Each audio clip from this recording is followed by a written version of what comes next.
Good evening, good evening, good evening, a very good evening all of you. Pradyumna, Kaju Kaju, Digvijay, Anupama, Rahul, Satyam, Vivek, Reema, Prachi, Vivek, Alok, Shyam, Priyanka, अप, अपर्णा, दिग्विजय, अन्नपूर्णा। क्या हाल है भाई आप लोगों के? बढ़िया, फर्स्ट क्लास, शानदार जानदार, एकदम झकास। तो कल तो हमारी छुट्टी हो गई थी, लेकिन आज हमारी कोई छुट्टी नहीं है और हम पढ़ रहे थे श्लोक चैप्टर। और बहुत कुछ हम उस चैप्टर में पढ़ चुके हैं, बहुत सारी लेक्चर हम ले चुके हैं श्लोक चैप्टर के। मतलब 2 हफ्ते से हम श्लोक चैप्टर ही पढ़े जा रहे हैं। पिछले पूरा हफ्ता हमने श्लोक चैप्टर पढ़ा और इस वीक भी हमने श्लोक चैप्टर पढ़ा है। ठीक है, और ढेर सारे क्वेश्चन किए हैं हमने। कल हमारी क्लास ऑफ हो गई थी, तो मैं उम्मीद करता हूँ आपने तसल्ली से सारे क्वेश्चंस का रिवीजन कर लिया होगा। कल का टाइम आपको मिला था, तो आपने सब कुछ रिवाइज करा होगा, है ना? ऐसी उम्मीद मैं कर ही सकता हूँ आपसे, नहीं कर सकता झूठी उम्मीद, है? हाँ जी।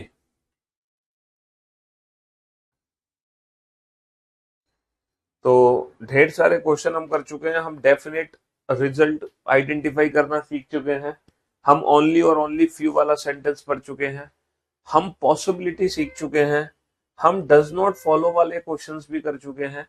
मतलब अब कोई भी कंक्लूजन आ जाए, हम बता सकते हैं कि ये 100% ट्रू है, या ये पॉसिबिलिटी है, या ये 100% फॉल्स है।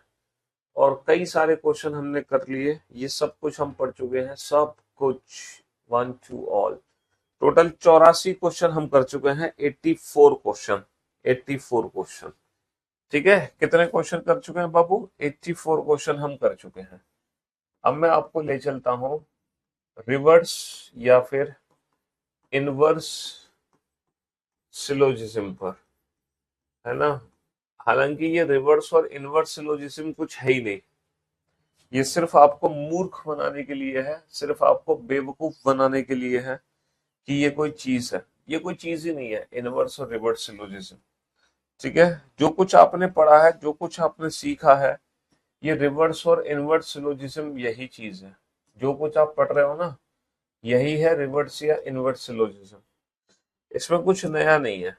जैसे क्वेश्चन नंबर 85 में आपको बताता हूँ ये रिवर्स सिलोजिज्म क्या है, कि आपको निष्कर्ष ना पहले से पता होगा, है ना? और ये दोनों निष्कर्ष सही होने चाहिए। ऑल रेन्स आर वाटर, सभी रेन वाटर है, सभी वर्षा पानी है, ऑल रेन्स आर वाटर। दूसरा है all sorry, no rain is, no rain is cloud, कोई भी वर्षा बादल नहीं है। ठीक है, ये दो कंक्लूजन आपको पहले से पता है। अब आपको बताना है ये दोनों कंक्लूजन किस ऑप्शन से निकले हैं, ये दोनों कंक्लूजन किस ऑप्शन से निकले हैं। जैसे कि अभी तक जो आपने पढ़ा, है ना, उसमें क्या होता था, उसमें स्टेटमेंट दिए होते थे, कंक्लूजन आपको छांटने होते थे, है ना? अभी तक क्या करते थे कि स्टेटमेंट दिए होते थे, कंक्लूजन छांटने पड़ते थे। लेकिन यहाँ पर क्या है, कंक्लूजन दिया होगा, अब आपको स्टेटमेंट छांटना पड़ेगा कि ये जो दोनों निष्कर्ष हैं, है ना, ये किस ऑप्शन से निकले हैं। पहला जो ऑप्शन है वो है are all rains are blue, सभी रेन्स ब्लू हैं, सभी रेन्स ब्लू हैं। ऑल ब्लू आर वाटर, सभी ब्लू वाटर है, सभी ब्लू वाटर है। And all water are cloud, सभी वाटर क्लाउड है, सभी वाटर क्लाउड है। Option B, again there are 3 statement, फिर से 3 कथन है आपके सामने। पहला कथन है नो रेन इज ब्लू, कोई भी रेन ब्लू नहीं है। दूसरा है नो ब्लू इज वाटर, कोई भी ब्लू वाटर नहीं है। और तीसरा है नो वाटर इज क्लाउड, कोई भी वाटर क्लाउड नहीं है, कोई भी वाटर क्लाउड नहीं है।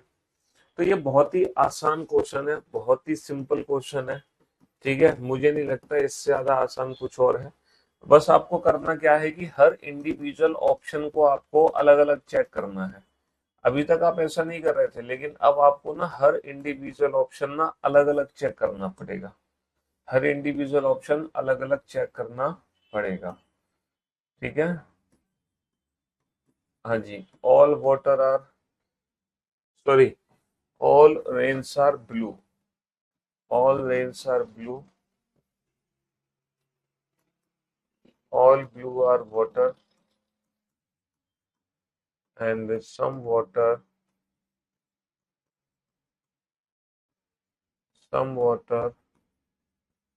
are not cloud. अब आपको बस हर इंडिविजुअल ऑप्शन चेक करना पड़ेगा और कुछ नहीं करना. All rains are blue,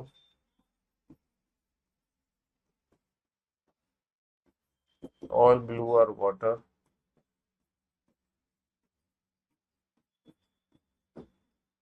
and no water is cloud. अब आप हर इंडिविजुअल ऑप्शन को चेक करो, बताओ कि कौन सा ऑप्शन सही है, कौन सा ऑप्शन है जो कि दोनों ही कंक्लूजन को 100% ट्रू बनाएगा. तो ऐसा कौन सा ऑप्शन है? तो ये जो रिवर्स सिलोजिज्म है ना, ये जो रिवर्स सिलोजिज्म है, इसमें कुछ नया नहीं करना आपको. हम्म रिवर्स सिलोजिज्म में कुछ नया नहीं करना. जो भी कुछ आपने अभी तक सीखा है, जो भी कुछ आपने अभी तक सीखा है, वही आपके काम आना है. तो आपको देखना है कि ये जो दोनों कंक्लूजन है ना, ये जो दोनों कंक्लूजन है, ये दोनों कंक्लूजन किस ऑप्शन से सही निकलेंगे. अच्छा, आप लोग एक बात बहुत अच्छे से जानते हैं कि एक पॉजिटिव कंक्लूजन है, एक नेगेटिव कंक्लूजन है. तो अगर नेगेटिव कंक्लूजन भी सही होना है, पॉजिटिव कंक्लूजन भी सही होना है, तो बेटा तीनों स्टेटमेंट पॉजिटिव नहीं हो सकते. अगर तीनों स्टेटमेंट पॉजिटिव हैं तो नेगेटिव कंक्लूजन नहीं बना सकते. बाबू, तीनों स्टेटमेंट नेगेटिव नहीं हो सकते, क्योंकि तीनों नेगेटिव हैं तो पॉजिटिव कंक्लूजन नहीं बना सकते. इसका मतलब ये है कि दो ऑप्शन तो वैसे ही एलिमिनेट कर दो, दो ऑप्शन तो वैसे ही एलिमिनेट कर दो. ठीक है, दो ऑप्शन तो वैसे ही एलिमिनेट कर दो. अब ऑप्शन सी पे ध्यान दो. क्या मैं ये बना सकता हूं नो रेन इज क्लाउड? है सर, ब्लू से ब्लू कट गया, ऑल रेन्स आर वाटर. पहला कंक्लूजन तो 100% ट्रू है, पहला कंक्लूजन तो 100% ट्रू है, लेकिन क्या मैं नो रेन इज क्लाउड बना सकता हूँ? नो रेन इज क्लाउड, तो बाबू ब्लू से तो ब्लू कट गया, लेकिन ये दोनों वाटर का कनेक्शन बना नहीं सकते, क्योंकि दोनों वाटर की वैल्यू 50 है. इसका मतलब ये है कि ऑप्शन सी से ये जो सेकंड कंक्लूजन है, ये 100% ट्रू नहीं हो सकता, सेकंड कंक्लूजन नहीं हो सकता. ब्लू से ब्लू कट गया तो ऑल रेन्स आर वाटर, पहला कंक्लूजन 100% ट्रू है. और वाटर से वाटर भी कट गया, पॉजिटिव नेगेटिव मिलकर जो भी रिजल्ट बनेगा वो नेगेटिव बनेगा. रेन की वैल्यू 100 है, क्लाउड की वैल्यू 100 है, तो नो रेन इज क्लाउड. तो ऑप्शन डी एक ऐसा ऑप्शन है जो दोनों ही कंक्लूजन को 100% ट्रू करेगा. ऑप्शन डी एक ऐसा ऑप्शन है जो दोनों ही कंक्लूजन को 100% ट्रू करेगा. This is called reverse syllogism.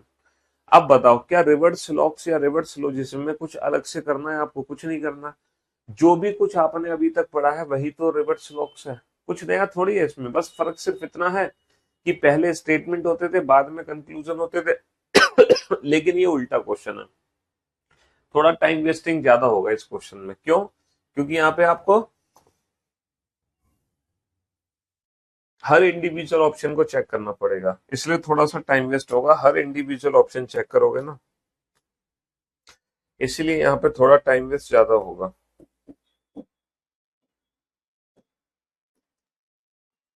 ऐसे ही एक सिलॉक्स है, कोडेड सिलोजिज्म.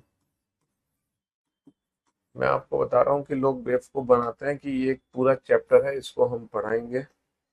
हालांकि ये चैप्टर नहीं है, जो आप पहले से पढ़ चुके हो वही चीज है ये.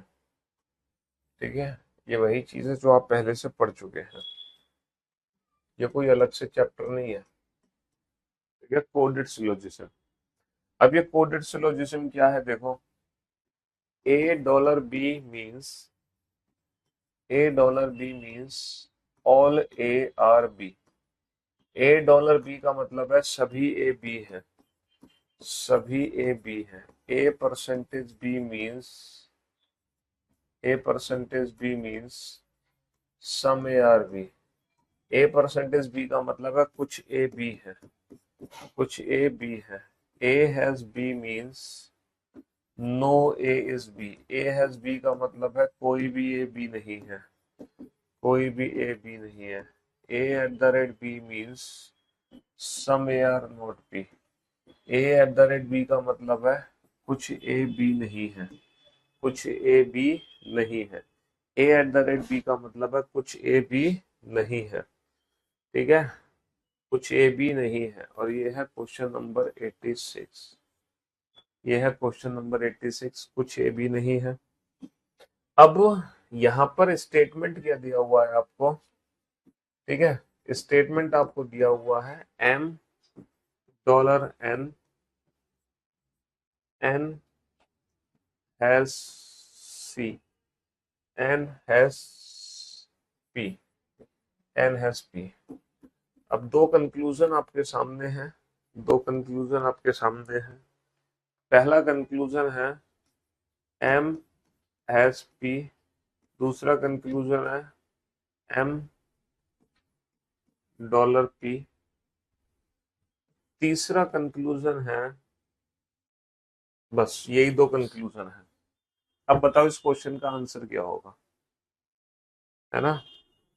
ऐसे ही यहाँ पे स्टेटमेंट दे रखा है R dollar M, R has N, ठीक है, हाँ, दो कंक्लूजन है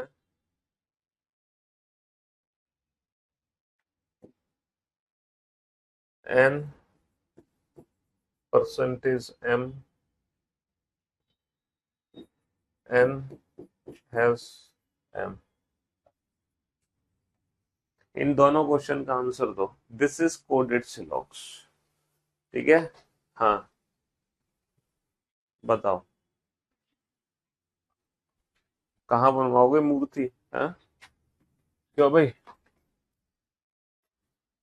सॉल्व करो इन दोनों क्वेश्चन को जल्दी से। This is coded सिलॉक्स।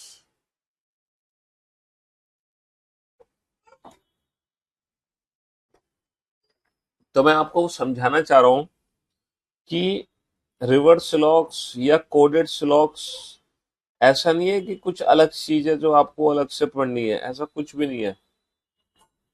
Reverse syllogism या कोडेड सिलोजिज्म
चलिए साहब, बना लिए दोनों क्वेश्चन। तो बेटा एम डॉलर एन का मतलब क्या है? देखो, ए डॉलर बी का मतलब है ऑल ए आर बी, तो एम डॉलर एन का मतलब है all M are N, all M are N, और ये पॉजिटिव सेंटेंस है। अच्छा, ए हैज बी का मतलब है नो ए इज बी, तो एन हैज पी का मतलब क्या है? No N is P, no N is P, और ये नेगेटिव सेंटेंस है। मुझे रिजल्ट चाहिए एम और पी के बीच में, तो बेटा एन से एन कट गया, तो एम और पी के बीच में जो भी रिजल्ट बनेगा वो नेगेटिव रिजल्ट बनेगा, नेगेटिव। तो हैज का मतलब है नो ए इज बी, यानी कि no M is P, negative, बिल्कुल सही है। एम की वैल्यू 100, पी की वैल्यू 100, नेगेटिव रिजल्ट, बिल्कुल सही है। एम डॉलर पी, डॉलर का मतलब है ऑल ए आर बी, तो ऑल एम आर पी। यहाँ पे 100 की वैल्यू 100 है, 100 को 50 बना सकते हैं, लेकिन दिक्कत पता है इसमें क्या है? ये नेगेटिव रिजल्ट बनना चाहिए, बना दिया पॉजिटिव, बस ये दिक्कत है। पॉजिटिव रिजल्ट नहीं बना सकते, बनेगा नेगेटिव ही, बनेगा नेगेटिव ही। तो only first follows, only first follows. अच्छा, R dollar M, all R, देखो ए डॉलर बी का मतलब है all A are B, R dollar M का मतलब है ऑल आर आर एम, और ये पॉजिटिव सेंटेंस है।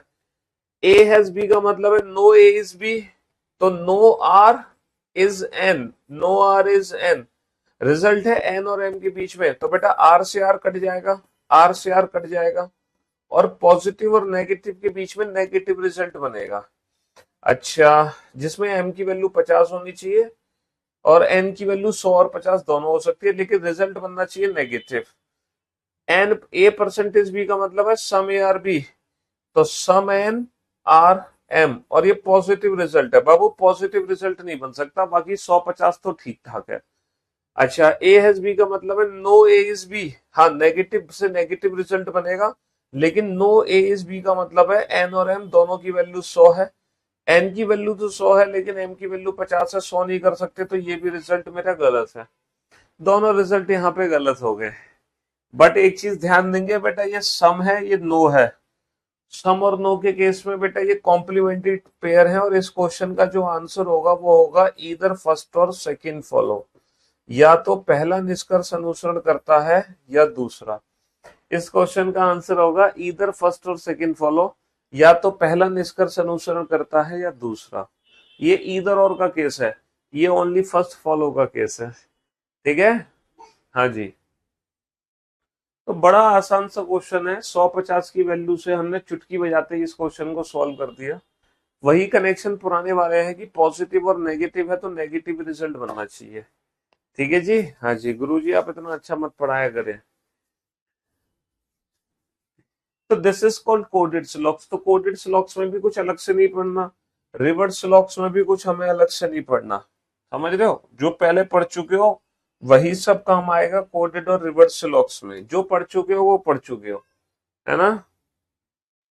चलो, ऐसे ही नाम ले लेके, है ना, मूर्ख बना सकते हैं हम आपको। चलो, एक नया नाम बता रहे हैं, इनकम्प्लीट स्लॉक्स। ऐसे ही किस किस नाम से स्लॉक्स को पढ़ा सकते हैं वो मैं आपको बता रहा हूँ, है ना? अब आप कहोगे सर ये क्या बवाल है, ये क्या बवाल है इनकम्प्लीट स्लॉक्स? तो ये जो इनकम्प्लीट स्लॉक्स है ना, ये भी कुछ नया नहीं है। ये जो इनकम्प्लीट सिलोजिज्म है, ये भी कुछ नई चीज नहीं है, ये भी हम ऑलरेडी पढ़ चुके हैं, इनकम्प्लीट सिलोजिज्म। ठीक है, हाँ जी, ये भी हम पढ़ चुके हैं incomplete syllogism. Question number 87, question number 87। अब आप बोर्ड पे ध्यान से देखना और ध्यान से समझना।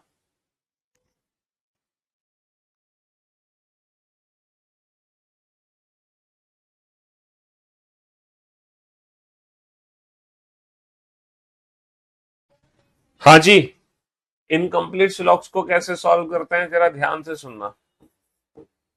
All all oranges are, all oranges are grapes, सभी ऑरेंज ग्रेप्स है, सभी ऑरेंज ग्रेप्स हैं। Question mark, question mark, all mangoes are apples, सभी मैंगो एप्पल हैं, सभी मैंगो एप्पल्स है, सभी मैंगो एप्पल हैं। And there is a conclusion, there is a conclusion है ना, there is a conclusion, some apples are not oranges, some apples are not oranges, कुछ apple orange नहीं है, कुछ एप्पल ऑरेंज नहीं है। तो बताओ what should come in place of question mark, प्रश्नवाचक चिन्ह की जगह क्या आना चाहिए। ऑल ग्रेप्स आर मैंगोज, सभी ग्रेप्स मैंगोज हैं, सभी ग्रेप्स मैंगोज हैं, ऑल ग्रेप्स आर मैंगोज। ठीक है, सभी ग्रेप्स मैंगोज हैं, all grapes are mangoes. Some grapes, some grapes, some grapes are not mangoes, कुछ ग्रेप्स मैंगोज नहीं है, कुछ ग्रेप मैंगो नहीं है ना। सम ग्रेप्स आर मैंगोजेस, कुछ ग्रेप्स मैंगो हैं, कुछ ग्रेप्स मैंगो हैं, and no grape is mango, कोई भी ग्रेप मैंगो नहीं है, नो ग्रेप इज मैंगो, कोई भी ग्रेप मैंगो नहीं है ना, कोई भी ग्रेप मैंगो नहीं है। तो दिस इज इनकम्प्लीट सिलोजिज्म। यहाँ पे क्या है, यहाँ पर क्या है कि एक कथन ही गायब है, और वो बताओ वो कथन इन चारों में से कौन सा है, ताकि ये कंक्लूजन हमारा निकाला जा सके, ये कंक्लूजन हमारा निकाला जा सके। अब बताओ,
बताओ कौन सा बेटा, कौन सा ऑप्शन यूज करूं मैं, कौन सा ऑप्शन यूज करूं।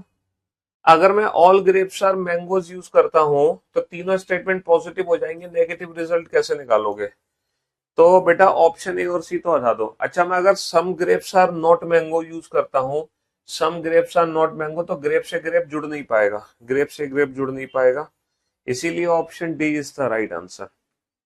अब आप ये बताओ, अगर कोई आपसे कहे रिवर्ट सिलोजिज्म पढ़ा, तो उससे कहना भाई मूर्ख मत बनाओ, आगे बढ़ो, जो पढ़ चुके हैं सिलॉक्स वही रिवर्ट सिलॉक्स है। अगर कोई कहे कोडेड सिलॉक्स पढ़ा, कहना मूर्ख मत बनो, आगे बढ़ो। कोई कहे इनकम्प्लीट सिलॉक्स का नाम सुना है? तो ये जो है इनकम्प्लीट सिलॉक्स, रिवर्ट सिलॉक्स, कोडेड, ये कोई सिलॉक्स नहीं है। जो सिलॉक्स, जो सिलोजिज्म आपने पढ़ा है चैप्टर, बेसिकली ये भी वही चीज है। ठीक है, बस क्वेश्चन पूछने का नया तरीका है ना, क्वेश्चन पूछने का तरीका अलग है, कि अलग ढंग से क्वेश्चन पूछा जा रहा है, एक अलग तरीके से क्वेश्चन पूछा जा रहा है, लेकिन क्वेश्चन वही है। ठीक है, अब एक और क्वेश्चन है, इस बार बिल्कुल नया क्वेश्चन आपके सामने है। All all plants are tree, some apples are oranges, some apples are oranges. ठीक है, क्वेश्चन नंबर 81 कहाँ रॉन्ग बना दिया मैंने, 81 में क्या कर दिया बेटा, रेन से रेन कट गया, रेन से रेन कट गया, तो सम वाटर आर क्लाउड बन जाएगा, some water are cloud is a possibility, जो कंक्लूजन पहले से ट्रू है वहां पे पॉसिबिलिटी नहीं लगा सकते। अच्छा, अगर सम वाटर आर क्लाउड है, तो हम ये, अच्छा, all water can never B cloud, all water can never B cloud, ये बात गलत है, क्योंकि ऑल वाटर क्लाउड हो सकते हैं, है ना। ये डेफिनेट है, definite some water are not cloud, negative result तो बना नहीं सकते, ये भी गलत है। ऑल वाटर में भी क्लाउड, हाँ कुछ वाटर क्लाउड है, सभी वाटर क्लाउड हो सकते हैं, और 60% भी हो सकते हैं, ये पॉसिबिलिटी है। सब कुछ ठीक है बेटा, कुछ गलती नहीं है ना।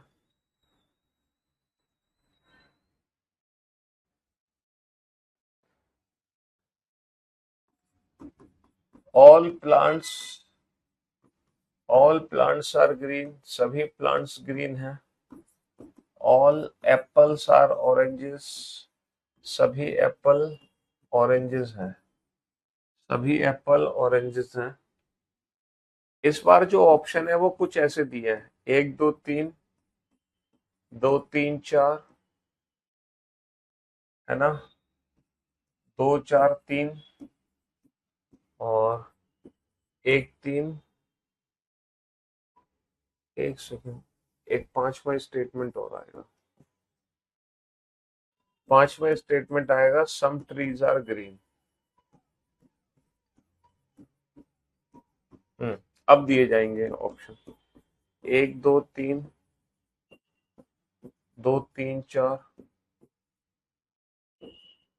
3 4 5, 2 4 5,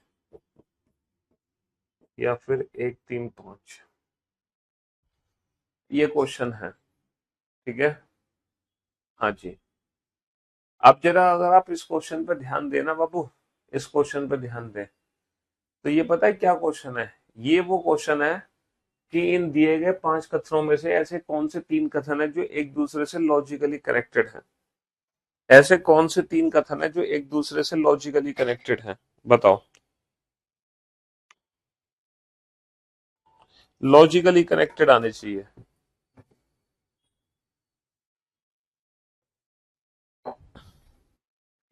कहने का मतलब है कि 1 2 को मिलाकर 3 बना है, 2 3 को मिलाकर 4 बना है, 3 4 को मिलाकर 5 बना है, या 2 4 को मिलाकर 5 बना है, या 1 3 को मिलाकर 5 बना है, ये बताओ।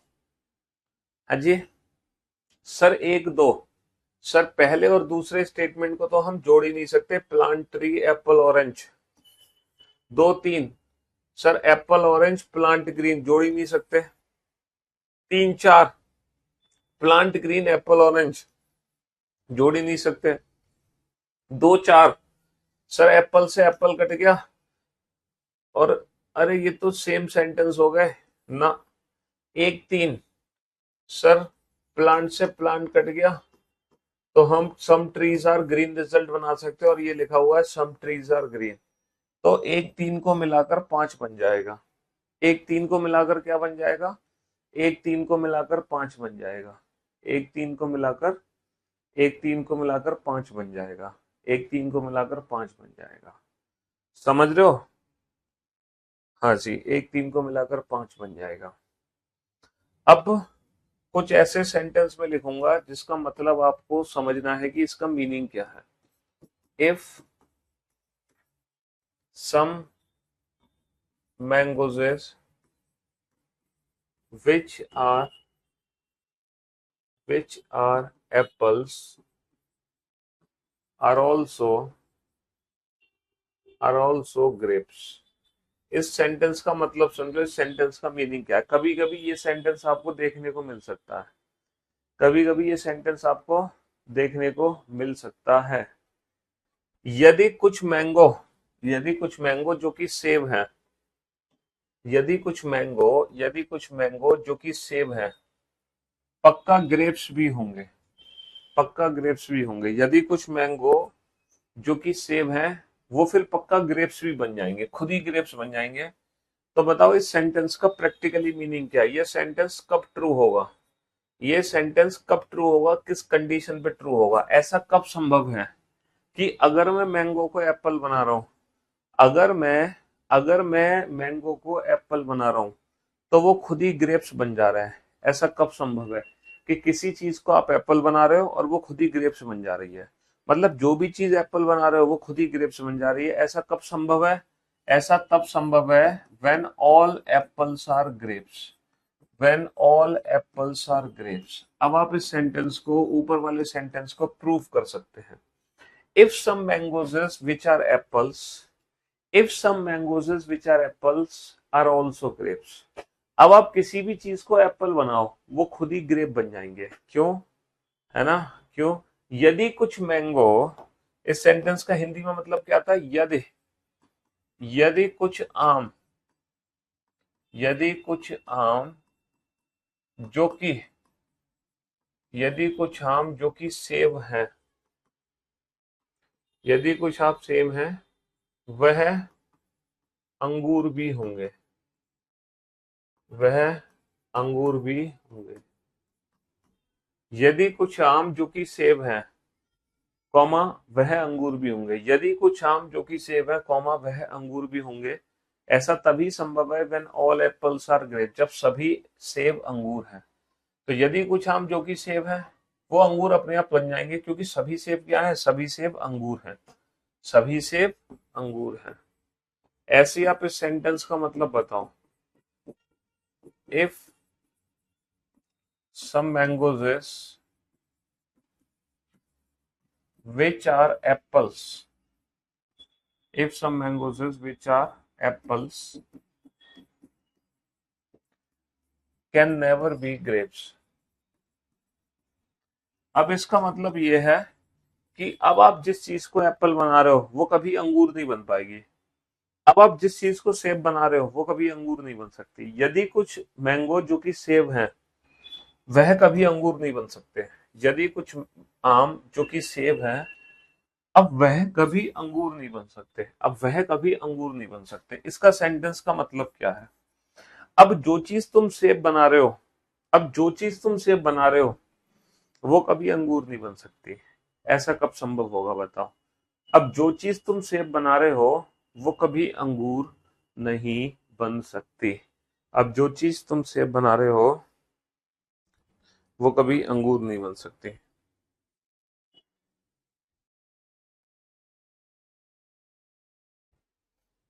बताओ, ऐसा कब संभव है कि जो चीज तुम सेब बना रहे हो, वो कभी अंगूर नहीं बन सकती? ऐसा तब संभव है when no apple is grape, when no apple is grape, जब कोई भी सेब अंगूर नहीं है, जब कोई भी सेब अंगूर नहीं है। अब जिस चीज को तुम एप्पल बना रहे हो, वो कभी अंगूर नहीं बन सकती, वो कभी अंगूर नहीं बन सकती। 87 नंबर क्वेश्चन में दिक्कत क्या थी बाबू? कि अगर आप नो ग्रेपिस मैंगो को उठा के यहां रख देते हो, नो ग्रेपिस मैंगो, है ना, तो जो कंक्लूजन बनाया हुआ है वो हमारा 100% ट्रू हो जाएगा। देखो, ग्रेप से ग्रेप कट गया, मैंगो से मैंगो कट गया। अब नो ऑरेंजेस, सॉरी, इसकी वैल्यू 100 है, इसकी वैल्यू 50 है, तो some apples are not orange, some apples are not orange, ये रिजल्ट ट्रू हो गया। भाई दो पॉजिटिव को जोड़ोगे नेगेटिव के थ्रू, तो रिजल्ट नेगेटिव बनेगा ना। तो some apples are not oranges, ये रिजल्ट 100% ट्रू हो गया ऑप्शन डी के रखने पर। ठीक है, तो ऑप्शन डी के रखने पर ये रिजल्ट 100% ट्रू हो। इसीलिए ऑप्शन डी के अलावा किसी को भी रखने पर ये रिजल्ट 100% ट्रू नहीं हो रहा था। ये रिजल्ट सिर्फ ऑप्शन डी से ही ट्रू होगा। एकदम क्रिस्टल। देखो, यदि कुछ आम जो कि सेब है, अब अगर आम को तुम सेब बनाओगे, हम कह रहे हैं वो सेब कभी अंगूर नहीं बन सकते। यदि कुछ आम जो कि सेब है, अब वो कभी अंगूर नहीं बन पाएंगे। यानी कि जो चीज सेब बन रही, जो तुमसे दोस्ती करेगा, उसकी दोस्ती मुझसे नहीं होगी, क्योंकि ये दोनों आपस में दुश्मन है। तो जो इससे दोस्ती करेगा, उसकी दुश्मनी इससे हो जाएगी, क्योंकि ये दोनों ऑलरेडी दुश्मन है। ठीक है, अगर इस सेंटेंस का आपने मतलब बता दिया, तो फिर मजे आ जाएंगे। इफ सम मैंगोजेस, इफ सम मैंगोजेस, इसका सेंटेंस का मतलब ऐसे तुम बता नहीं पाओगे। विच आर नॉट एप्पल्स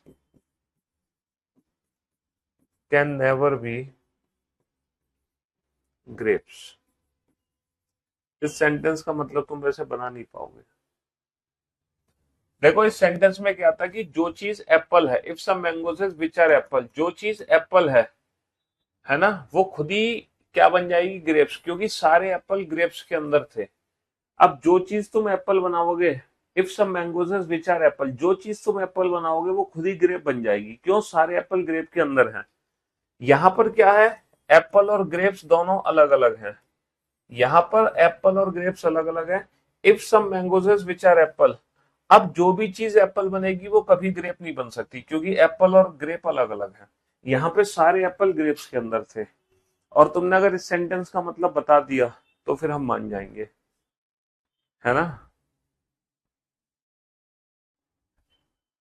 यदि कुछ मैंगो जो कि एप्पल हैं वो कभी ग्रेप नहीं बन सकते, क्योंकि एप्पल और ग्रेप बिल्कुल अलग अलग है। इस सेंटेंस का मीनिंग वैसे तुम बना नहीं सकते। यदि कुछ मैंगो जो कि एप्पल नहीं है, ये कह रहे हैं जो चीज एप्पल नहीं है ना, ये कह रहे हैं कि जो चीज एप्पल से बाहर है, जो चीज एप्पल नहीं है, यदि कुछ मैंगो जो कि एप्पल नहीं है, यदि कुछ मैंगो, यदि कुछ मैंगो जो कि एप्पल नहीं है, मतलब ये कह रहे हैं जो चीज एप्पल से बाहर है, जो चीज एप्पल से बाहर है वो कभी भी अंगूर नहीं बन सकती, कैन नेवर बी ग्रेप्स, वो कभी भी अंगूर नहीं बन सकती। जो चीज एप्पल से बाहर है वो कभी अंगूर को टच नहीं कर सकती। पता है क्यों, क्योंकि सारे अंगूर एप्पल के अंदर ही हैं।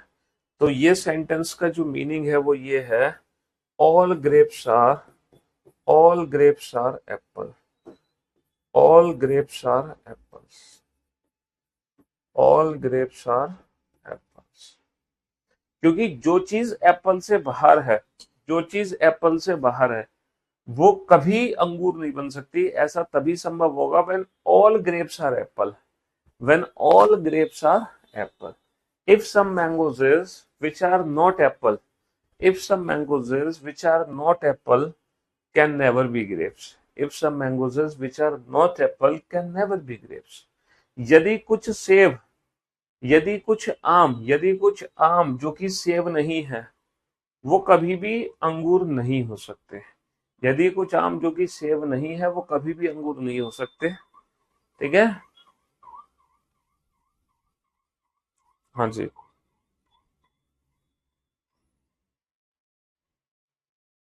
जो चीज सेब नहीं है वो कभी अंगूर नहीं हो सकते, क्योंकि सभी अंगूर सेब के अंदर हैं। All grapes are apple.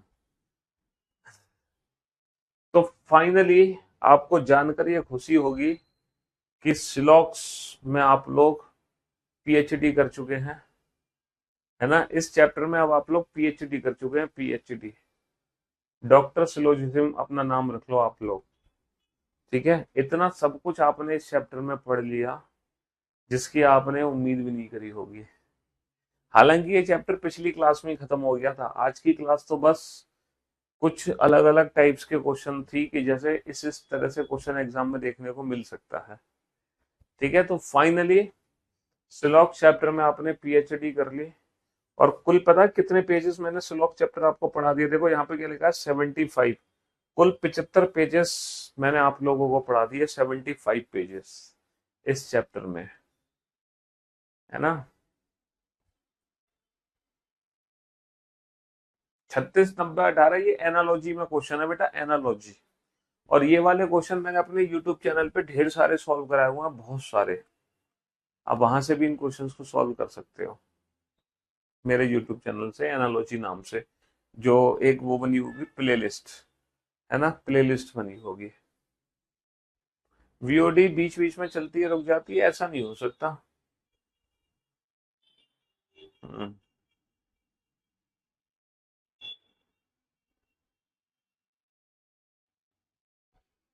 तो मेरे दोस्त, मेरे भाई, आज मुझे लगता है आज के लिए इतना ही काफी है। आज वीकेंड है, वैसे भी वीकेंड पे कम ही पढ़ना चाहिए। अब कल 2 दिन आप लोगों को मिलेंगे, परफेक्ट रिवीजन करना, प्रैक्टिस करना। अब नया टॉपिक सीधा मंडे को ही शुरू करेंगे। तो आज के लिए सिर्फ इतना ही, मिलते हैं हम आपसे सीधा मंडे को। तब तक के लिए goodbye, love you all, take care.